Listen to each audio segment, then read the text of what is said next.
Welcome to the Our Team Podcast, powered by eXp Realty. Are you an agent looking to level up? Are you someone looking to buy or sell real estate? Fantastic. This is the show for you.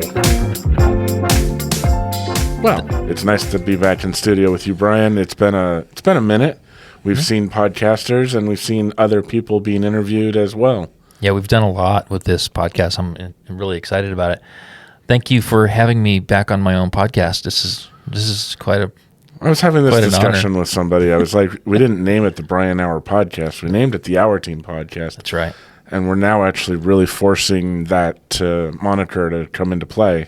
Yep. And saying, yeah, I want this to be about what our team does, and it kind of shows the culture of our team. And it is great to have this vehicle to be able to show a bigger picture. The Our Team, not just Brian Hour. There's enough Brian Hour out there. Well, Lorianne too.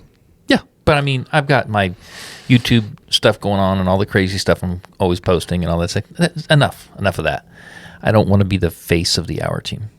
We have a lot of faces on this team, and they're all really important. We've got rock stars abounding. Yep. That's right. And organic growth is what we've both said that we demand and want, and we're getting it. We strive for organic growth. I suppose we could strive. Yeah. Yes. I know that we had talked about a whole bunch of options, but what was today's more or less about? So, we have a lineup of a bunch of things that we are in the process of producing and getting out there for podcasts. But today I wanted to take cuts in line and do a podcast real quick to do a market update, but kind of in a general sense. I think it's really important to bring this up. A couple of things. One, we've gotten back into this thing where there's a tale of two markets. And whenever I bring that up, I see whether it's an agent or buyers or sometimes even sellers, what does that mean? A tale of two markets. Well, it has to do with price point. Not so much area, but price point. Right now, we're seeing the beginnings of a buyer frenzy again in price points that qualify for conventional lending. And by conventional, I mean just, qualified mortgage stuff, QM products that are, your FHA, VA, just your standard customary products, not the crazy stuff. So if a home is in a price point where it's easier to get a loan in, it is a bloodbath right now again. And I'm going to explain why. I believe there's 4 reasons for it. But anything that's outside of that range is sitting. So for us, it's like anything in the 850 on up. You're seeing it's not uncommon to have 100 days on market or 120 days on market or 100 close to expiring out 180 days. So it's because the buyer pool is just way, way smaller in those price points. And It seemed like the market was going to really taper off, and it was just going to be, a bit of a tougher year, 2023, where we go from, instead of just gathering, we were having to do a lot more hunting, and we've been gearing up for this is how it's going to be in 2023. We're going to have to really hunt for business. It's out there because there's always buyers that really need to buy, and there's sellers that have to sell. So the business is there. You just have to be more strategic to get that share of it. So it's not like we're not falling into this fear-monger thing of, oh no, 2023 is going to be tough. But we were sort of gearing up and letting the team know, hey, this is what we're coming into. However, things have happened in the last 3 months that have completely stunned me. And I was listening to and talking to a couple of agents that I really respect that are in my organization at eXp that agree with me. We completely were brainstorming. We even did this yesterday with my good friend Jason Harper. So Jason Harper, if you're out there watching, good to see you. If you're listening, it is whenever I talk to respectable agents about this, what I'm about to share with what's going on right now, they all agree. And we've come up with basically 4 things. So the first thing is, over the last and what I'm about to describe is what I'm going to explain is why are there so many buyers out there right now? Why are we having multiple offers on every single listing that's in certain price points? Why are open houses looking like they were about a year and a half ago when you literally have 50 families coming through an open house in certain price ranges, right? It's crazy. We are privileged to be a part of Zillow Flex, so our call volume is doubling. Our pay-per-click leads are doubling. Our Facebook leads are quadrupling, right? Bigger buyer pools there. Not as low of hanging fruit, but still, it's a good indicator. So why is that happening? Well, over the last 3 months, interest rates have dropped an entire point. They dropped an entire point. But if you go back, so that's the first thing. If you go back 3 months, which is the second thing, people were so disappointed about where the market was going because rates were going up until they started going down 3 months ago, that they just said, you know what? Screw it. Forget about buying a house. I'm not in it anymore. I could care less. I'm disappointed. Let's just get through the freaking holidays, man. Let's get through Christmas or let's get through Thanksgiving. Lots of family. Let's do the Christmas thing. Let's do New Year's. Let's just not even worry about it for a while. People literally buried their head in the sand and just figured, forget it. I'm priced out. The rates are too high. I'm not going to be able to get a house. So there's that. So that's the second reason, or second thing. The third thing is right now people are realizing let's just say the third thing would be 'tis the season where people start to look again. We're coming into spring where people are like, okay, this is kind of when we shop, historically. I've been doing this a very long time, and this is when the market heats up usually anyway. So those people that are kind of ready to get back in are recognizing that home prices are about 15% lower than they were. 15% is a big number when you're in these price points.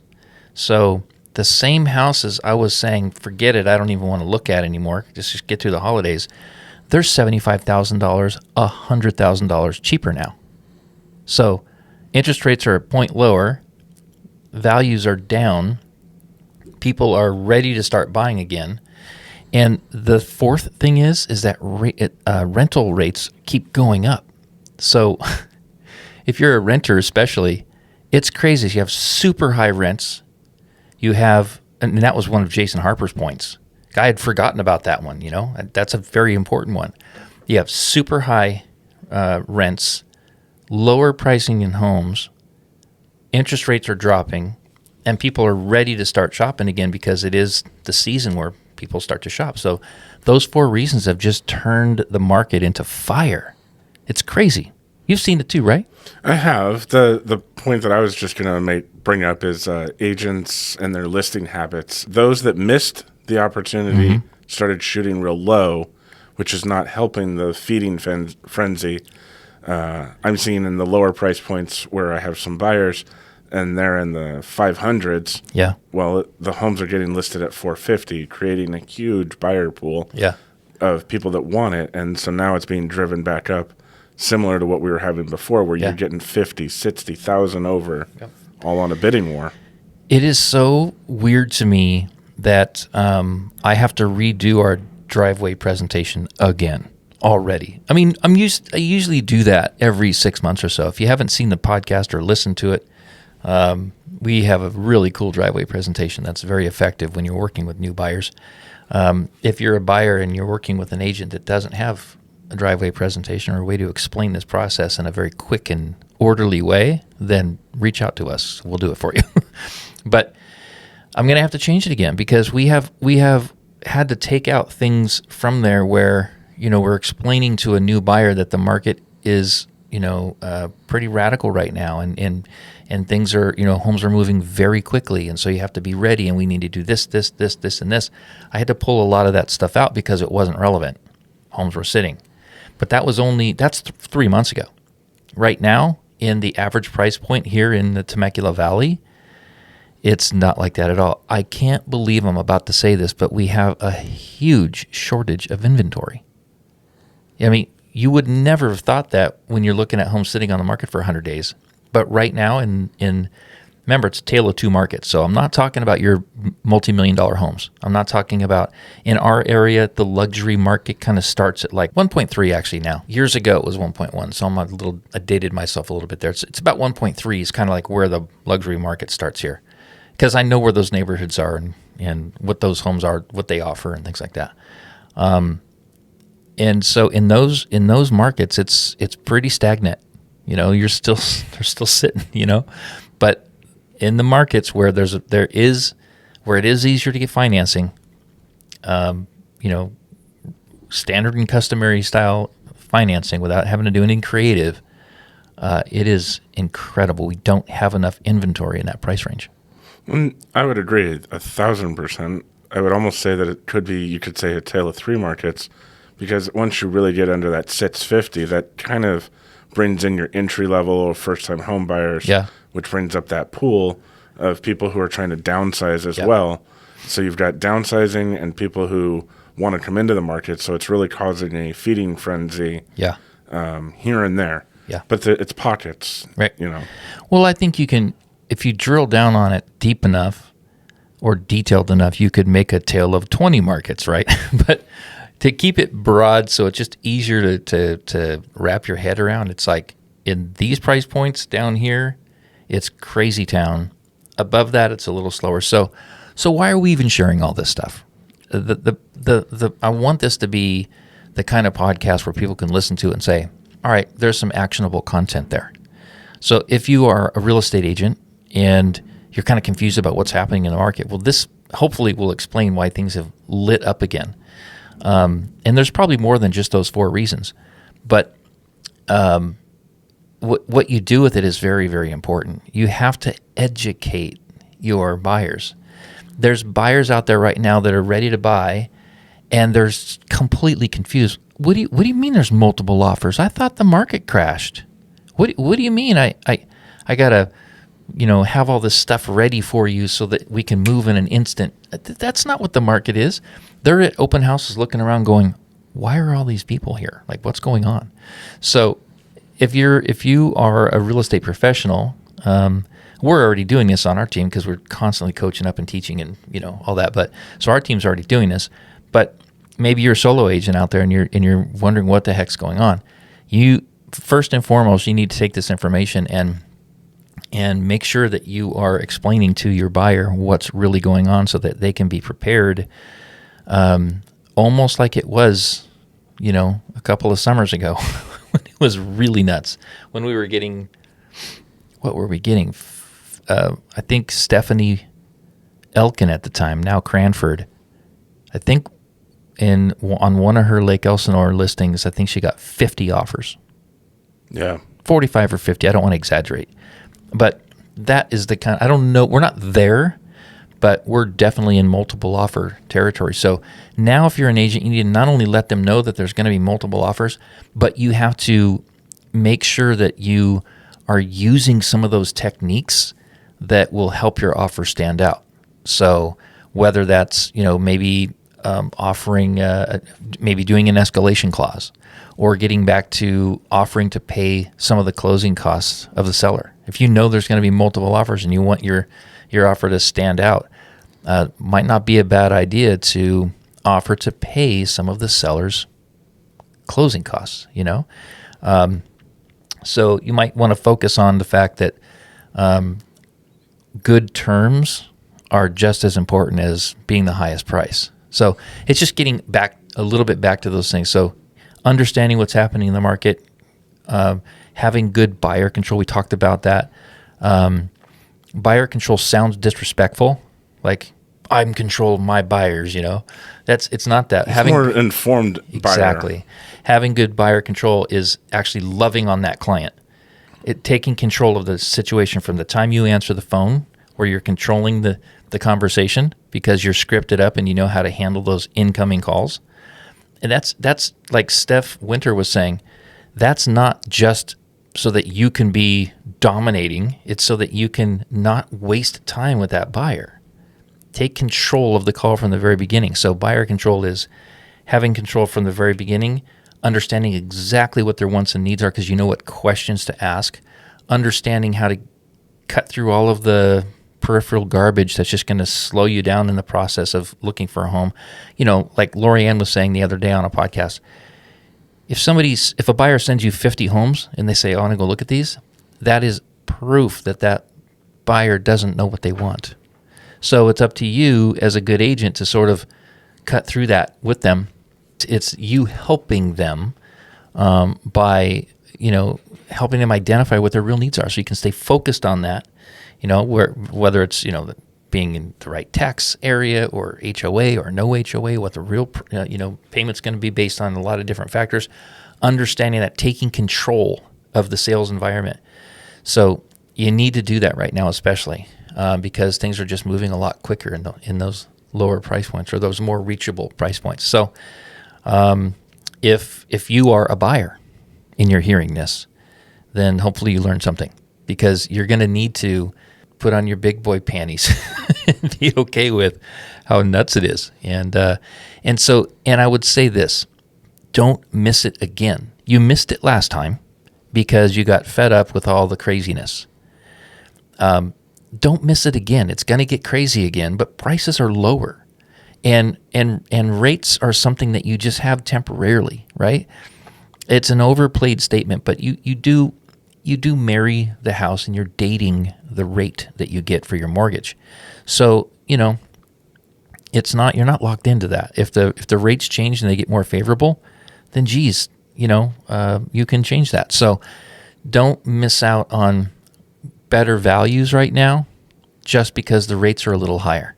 So, I would encourage, if you're listening to this and you're a buyer, based on what the market's going on right now, it's a good time to jump back in.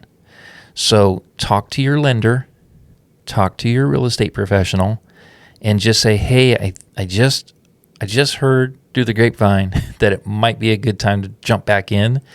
And if you're working with a good agent who understands what the market is, they're going to say, yes, it is. Don't be afraid of the frenzy. Embrace it, and just, if you get beat out, fine. You can be a good a secondary offer, a backup offer. You just keep at it, Exactly. So I hope everybody got something out of this. This was more about just updating that we're back and the market's back, and we're, for the most part, we're done falling, especially in the lower price points. Yeah, that's right. I know we're wrapping it up here, but very important what you just said. In that a more attainable price range where they're not falling anymore. I was talking to Kyle Whissel, and we were chit-chatting about a bunch of peripheral things, and we were talking about how we're making predictions. I think that the market is going to kind of hit the bottom between March and April. That was what I predicted. He said the exact same thing. And I was like, oh, wow, that's pretty cool. And then he went on to talk about rates. He's like, I think we're going to see 5% this year. I'm hoping we do. I don't know if we will, because I've been talking to Joe, and, Joe the lender. He's not sure if I don't know about that. I hope Kyle's right. 5 is just that sweet spot, But right now rates are just a little bit higher to keep things at a decent pace. If rates dropped to 5% right now, it would be, we would be... It'd be back to a bloodbath. Yeah, because people are fine with 5%. They're a little pissed at 6%, but it's still doable and worth it, But perceived value is sometimes more important than the value of the thing itself. So people, when they see 6%, they just get a little bit, frustrated by it, and so they just say, forget it. We'll just keep renting. But with the way rents are going up, the way things are just happening in general, it's just really a good idea to jump back in right now. So, I would say reach out to your agent, reach out to your lender, kind of figure out where things are at with you and your exact financial situation. And I would encourage you to go for it. Definitely. Yeah. I thank you for your time, and we will see all of you on another one. Ciao. Hey, wait, before you go, would you do us a favor? If you found any value in this content, would you please like and subscribe to it? Maybe even leave a comment. It really helps us out.